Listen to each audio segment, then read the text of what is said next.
गांव के कच्चे मकान में सुखराम चारपाई पर पसरा हुआ था। ऊपर का पंखा बेजान पड़ा था। गर्मी मानो आग बरस रही हो।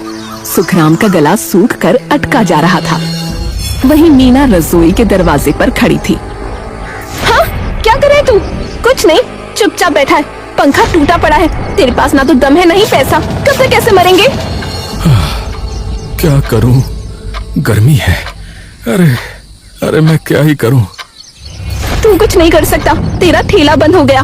10 दिन से कोई कमाई नहीं, ऊपर से कर्जा सर पर है। क्या करूं मैं तुझ जैसे आदमी का?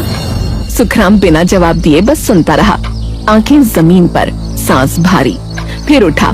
मीना चिल्ला रही थी, लेकिन वो धीरे धीरे दीवार के पास रखे पुराने फ्रिज के पास गया।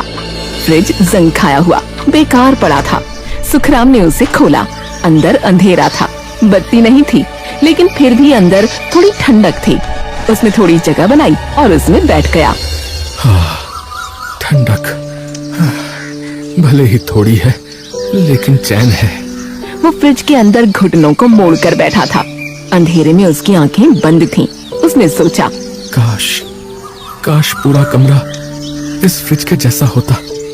बस ठंडक ही ठंडक, तो कितना आराम मिलता। मीना ने ये देखा तो वो हैरान रह गई। वो चिल्लाई, अरे पागल हो गया है क्या? फ्रिज में बैठा है, उठ बाहर निकल। मीना, एक दिन मैं ऐसा ढाबा बनाऊंगा, पूरा कमरा एकदम फ्रिज के जैसा। हाँ, ठंडक, शीशा, बत्तियां, लोग दूर से दौड़ कर आएंगे। हाँ। तू फ्रिज जैसा ढाबा? तेरी औकात है? ठेला तो चला नहीं पाया, कर्जे में डूबा है। तू पागल है, पागल, सिर्फ पागल। मीना हंसती रही। उसकी हंसी अभी तक कमरे में गूंज रही थी, लेकिन सुखराम फ्रिज में बैठा रहा।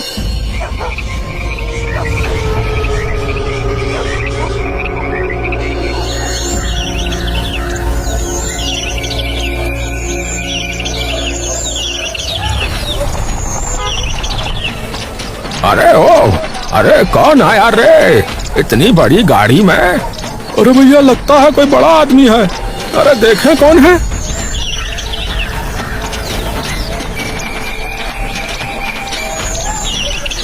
लेकिन चेहरा देखते ही सुखराम की सांस रुक गई।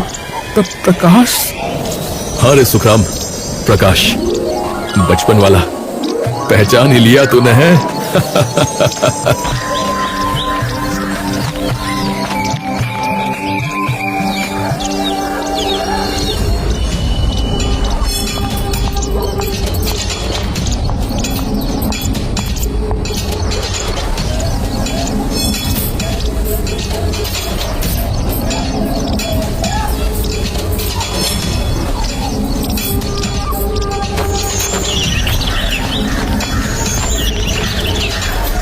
अरे प्रकाश जी, आप इतने सालों बाद? हाँ भाभी, बस यूं ही सोचा अपने सुखराम से मिलता चलूं। प्रकाश अंदर आया।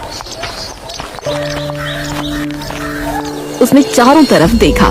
टूटा हुआ पंखा, गिरी हुई छत की प्लास्टर।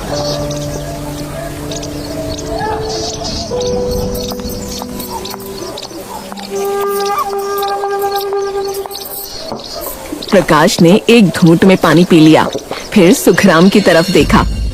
तू यूं ही रह जाएगा? कुछ कर क्यों नहीं रहा? तेरे अंदर दम है रे, मैं जानता हूं ना।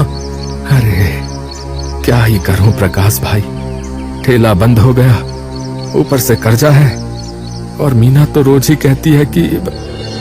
अरे मीना को हटा, तू बता, तू क्या करना चाहता है, बोल। मैं तो यार एक ढाबा, फ्रिज जैसा ढाबा यार, हाईवे पर, अंदर बिल्कुल ठंडा, भूसे और मिट्टी की दीवारें, ऊपर घास की परत। रोज पानी डालूंगा, अंदर का तापमान 12 से 15 डिग्री कम तो हो ही जाएगा भाई। यार क्या सोच रखा है तूने? बिल्कुल फ्रिज जैसा ढाबा। मुझे आइडिया अच्छा लगा यार तेरा। क्या सच में? हाँ भाई सच में, क्योंकि ऐसे आइडियाज सिर्फ शहरों में आते हैं लोगों को। एक काम करते हैं यार, सुन, मैं पैसा लगाता हूँ, तू बस बना उसको, मैनेज कर, ठीक है? इतना सुनते ही मीना बोली, नहीं नहीं नहीं नहीं नहीं नहीं, ये कुछ नहीं कर सकता। इसकी सारे आइडिया फेल हो जाते हैं। ठेला देख लो, दुकान देख लो, सब डूब गया। अब ढाबा बनाएगा, पैसे डुबोएगा आपके। अरे भाभी, मैं हूँ ना, सुखराम अकेला नहीं है। प्रकाश की आवाज में एक अजीब सा भरोसा था। मीना चुप हो गई। वो मुंह फेर कर अंदर चली गई। सुखराम ने प्रकाश की तरफ देखा। आंखें नम थीं, होंठ कांप रहे थे। अरे यार, तू मेरा बचपन का दोस्त है, तू कर लेगा भाई।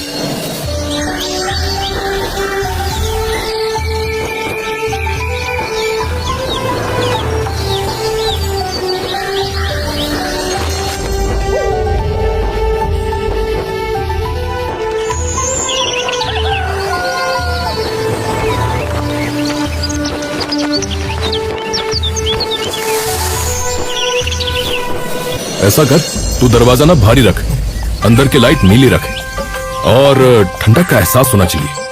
हाँ हाँ भाई, बिल्कुल वैसा ही बना रहा हूँ। कुछ हफ्ते की मेहनत के बाद वो ढाबा बनकर तैयार हो गया। बाहर से बिल्कुल फ्रिज जैसा, ऊपर बड़े बड़े अक्षरों में लिखा था फ्रिज ढाबा। हो गया, हो गया, बस बना ही दिया मैंने। वो घर पहुंचा। क्या हुआ, इतनी जल्दी आ गया? मीना, मीना, ढाबा तैयार हो गया, फ्रिज ढाबा। आज मैं लेकर जाऊंगा तुझे, देखना। मुझे कोई मतलब नहीं इन सब से, ना मैं देखूंगी ना आऊंगी। सुखराम खड़ा रहा। उसके चेहरे से मुस्कान गायब हो गई। वो चुपचाप घर से बाहर निकल गया।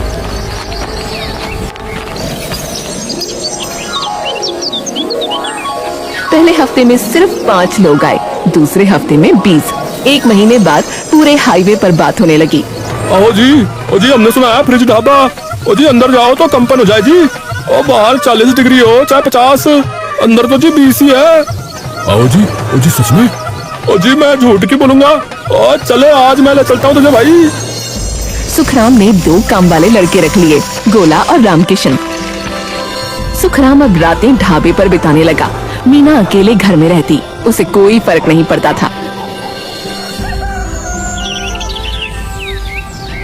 एक दिन प्रकाश आया। वाह यार, क्या बनाया है तूने, सच में फ्रिज जैसा। मैंने सोचा भी नहीं था कि इतना अच्छा बनेगा। अरे यार, सब तुम्हारी ही वजह से, तुम ना होते तो। अरे चुप यार, न जाने क्या क्या बोलता रहता है। मैं तो बस मदद कर रहा था यार, मेहनत तो तेरी ही है। सुन, एक बात बता, मीना कैसी है? वैसी ही, पहले ही जैसी, गुस्सा और रोज लड़ाई। लेकिन अब मैं सुनता नहीं, बस ढाबा संभालता हूँ। बहुत देर तक बातें की, पुरानी यादें, नए सपने। रात गहरी हो गई। प्रकाश चला गया। सुखराम ढाबे के बाहर बैठा था। उसने ढाबे की तरफ देखा। वो सोच रहा था, कम से कम मेरा दोस्त तो है जो समझता है मुझे।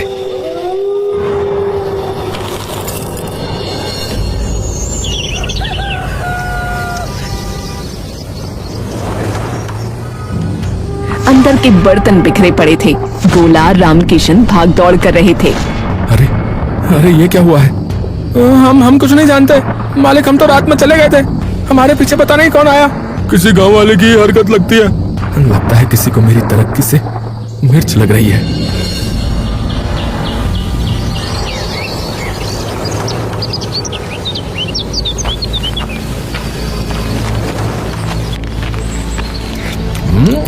अरे थू थू थू थू, अरे अरे इसमें तो नमक है भाई। अरे जलेबी में नमक कौन डालता है? पागल हो गए हो क्या? अरे नहीं नहीं, ये नहीं हो सकता। सुखराम ने जलेबी चखी, सच में नमक था। उसका चेहरा उतर गया। उसने गोला की तरफ देखा। अरे गोला, अरे गोला, ये क्या है रे? मालिक मैंने नहीं डाला, मैं कसम खाता हूँ, मैं कभी ऐसा नहीं कर सकता। सुखराम खड़ा रहा।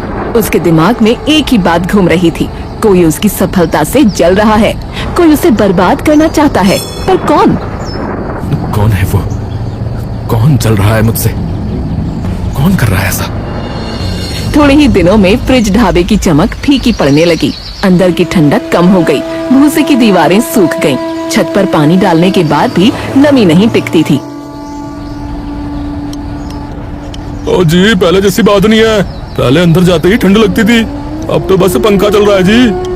ओ हाँ यार, और ढाबा तो ठीक है, पर फ्रिज वाला मजा नहीं रहा। सुखराम के माथे पर पसीना था। अब वो गर्मी का नहीं था, टेंशन का।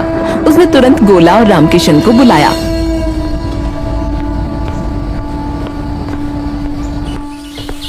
क्यों हो रहा है ये सब? मैं सब कुछ ठीक ही कर रहा हूँ, फिर ऐसा क्यों? पता नहीं मालिक, क्या दिक्कत है। हाँ, पता नहीं मालिक। अब सुखराम की नजर गोला और रामकिशन पर शक से पड़ने लगी। वो उनके हर हाव भाव पर गौर करता। रात को वो देर तक ढाबे पर अकेले बैठता। एक रात अंधेरा घना था, आधी रात के करीब सन्नाटा था। तभी आवाज आई, खट खट खट, जैसे कोई दीवार खोद रहा हो।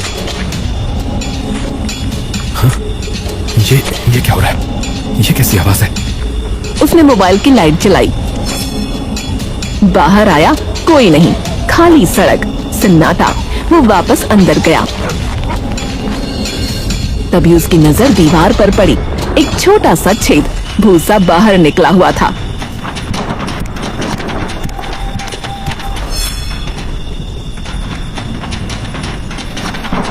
अरे, ये खुशबू, ये खुशबू कहाँ से आई है? कहीं तो सूंघी है। कहाँ, कब, किसकी? मतलब ये सब करने वाला मेरा कोई जानने वाला है, कोई करीबी। पर कौन? सुखराम ने फैसला किया। उसने चुपके से ढाबे के अंदर एक छोटा सा मोबाइल कैमरा लगा दिया, कोने में, किसी को पता न चले।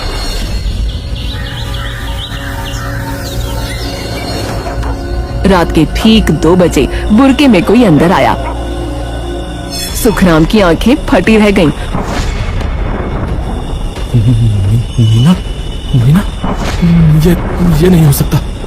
उसने बार बार फुटेज देखी, रुक रुक कर, जूम करके, मगर हर बार वही चेहरा, मीना, उसकी अपनी बीवी। वो दीवार के पास गई, हाथ बढ़ाया, भूसा निकालने लगी, जैसे पहले भी कर चुकी हो। ये मीना आखिर ऐसा कर क्यों रही है? इसको तो हमेशा परेशानी रहती थी कि मैं कुछ करता नहीं हूँ। अब मैं कर रहा हूँ, पैसे कमा रहा हूँ, मेरा नाम हो रहा है, तो ये, हे भगवान, ये माजरा क्या है? सुखराम पागलों की तरह कमरे में टहलता रहा।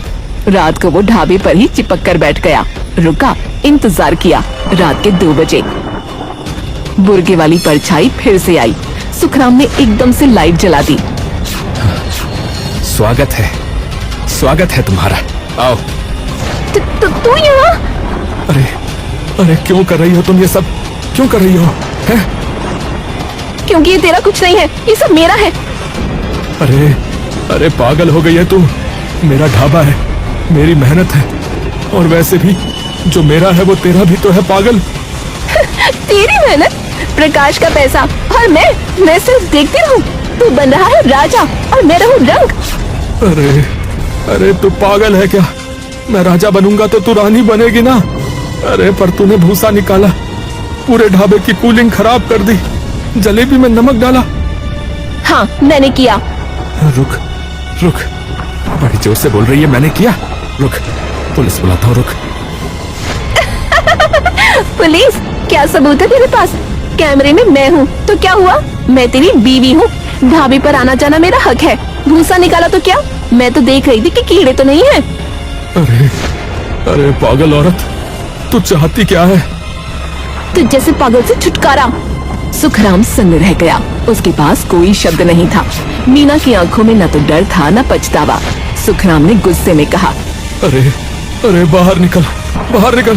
आज से तू मेरे घर में नहीं रहेगी, निकल मेरी जिंदगी से बाहर, निकाल दे, तलाक दे दे। कानूनी तौर पर तेरा ये ढाबा अपने नाम करा लूंगी। वो क्या कहते हैं, एलिमनी। क्योंकि तू तो बस एक फ्रिज में बैठने वाला पागल है। मीना घर चली गई। सुखराम दीवार के सहारे ढह गया।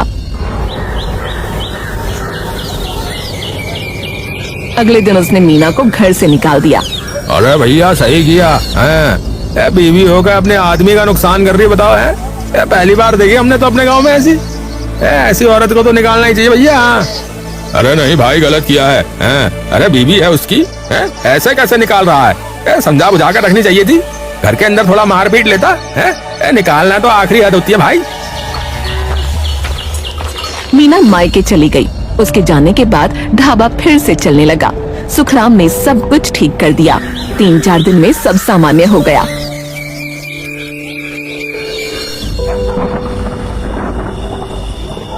तभी एक शाम प्रकाश आया। अरे अरे क्या हुआ सुखराम? मीना क्यों चली गई? गांव में लोग कुछ कह रहे हैं। अरे भाई, ढाबे की कूलिंग वही खराब कर रही थी। भूसा निकालना, कूलिंग खराब करना, जलेबी में नमक मिलाना, ये सब कारनामे उसी के थे। मुझे तो पता ही नहीं था कि मेरी खुद की बीवी ऐसी निकलेगी भाई। क्या मीना? ऐसा कैसे हो सकता है? अरे मैंने खुद देखा भाई, कैमरे में अपनी आंखों से। मैं जानता था कि वो पागल है, लेकिन इतनी पागल ये नहीं सोचा था। अरे भाई, अब चिंता इस बात की है कि जब तलाक दूंगा तो वो कह रही है कि तलाक में वो मेरी सारी जायदाद ले जाएगी भाई, मेरा ढाबा ले जाएगी, सब कुछ ले जाएगी कह के गई है। हंसते हंसते निकली है। सुन, मैं हूं ना तेरे साथ, तू अकेला नहीं है। मैं यहीं रहूंगा ढाबे पर ही, जब तक सब ठीक ना हो जाए। सच में? प्रकाश भाई, ये जो पैसे तुमने ढाबे पे लगाए थे ना, वो रख लो। आने वाले वक्त का कुछ पता नहीं, कहीं खर्च हो गए तो बस। अब हाँ, चल अब चाय बना और सोना मत, काम कर। प्रकाश उसी रात से ढाबे पर रुक गया और अब प्रकाश रोज आता।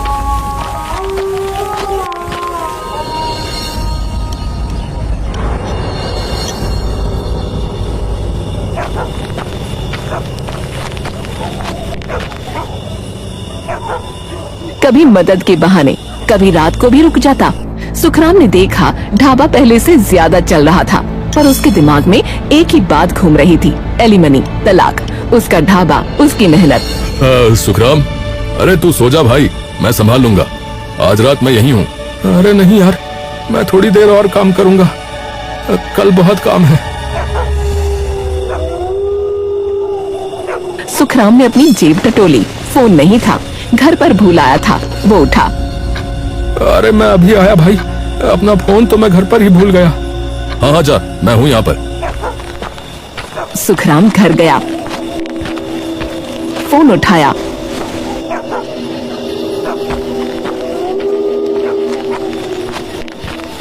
वापस आया तो सीढ़ियों पर नजर पड़ी। प्रकाश ऊपर बैठा था, फोन पर बात कर रहा था। सुखराम रुक गया, आवाज पहचानी, पर बातें सुनने के लिए वो चुपके से पास बढ़ा।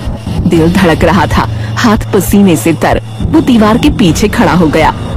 हाँ मीना, सुन, तूने जो किया ना, बिल्कुल सही किया। जानबूझकर उसके सामने आ गई, ये तो बहुत ही अच्छा किया, और अपने आप को पकड़वा दिया। और उस उल्लू को लगता है कि उसने सब कुछ खुद पकड़ा, और अब वो खुद ही तलाक देने को तैयार हो जाएगा, बता रहा हूँ।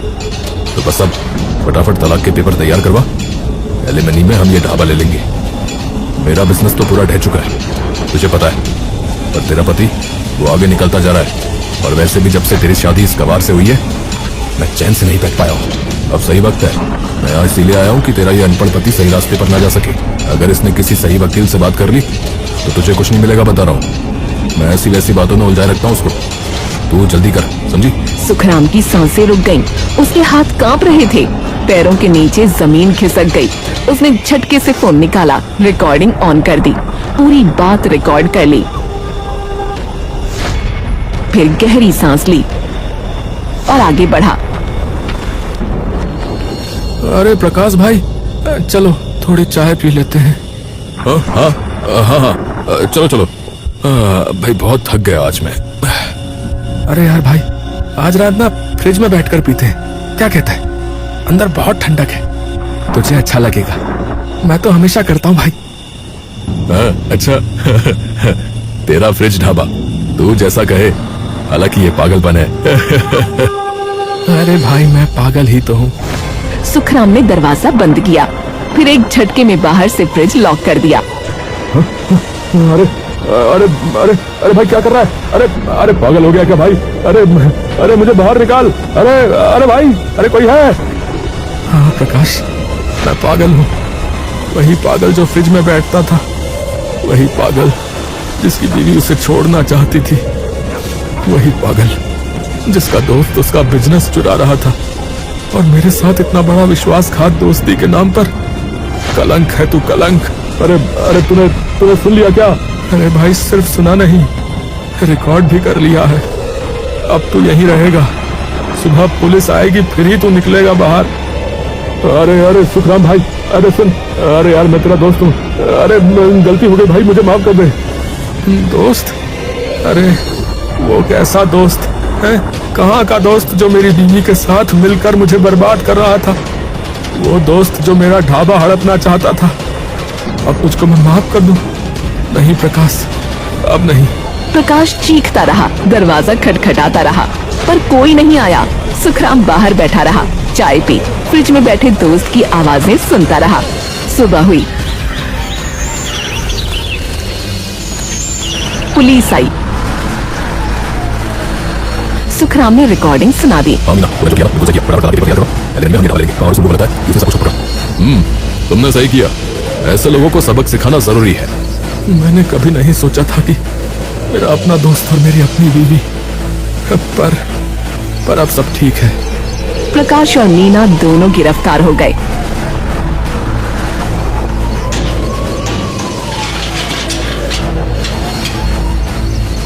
सुखराम बेचारा उदास तो बहुत था, लेकिन उसने सोच लिया कि कम से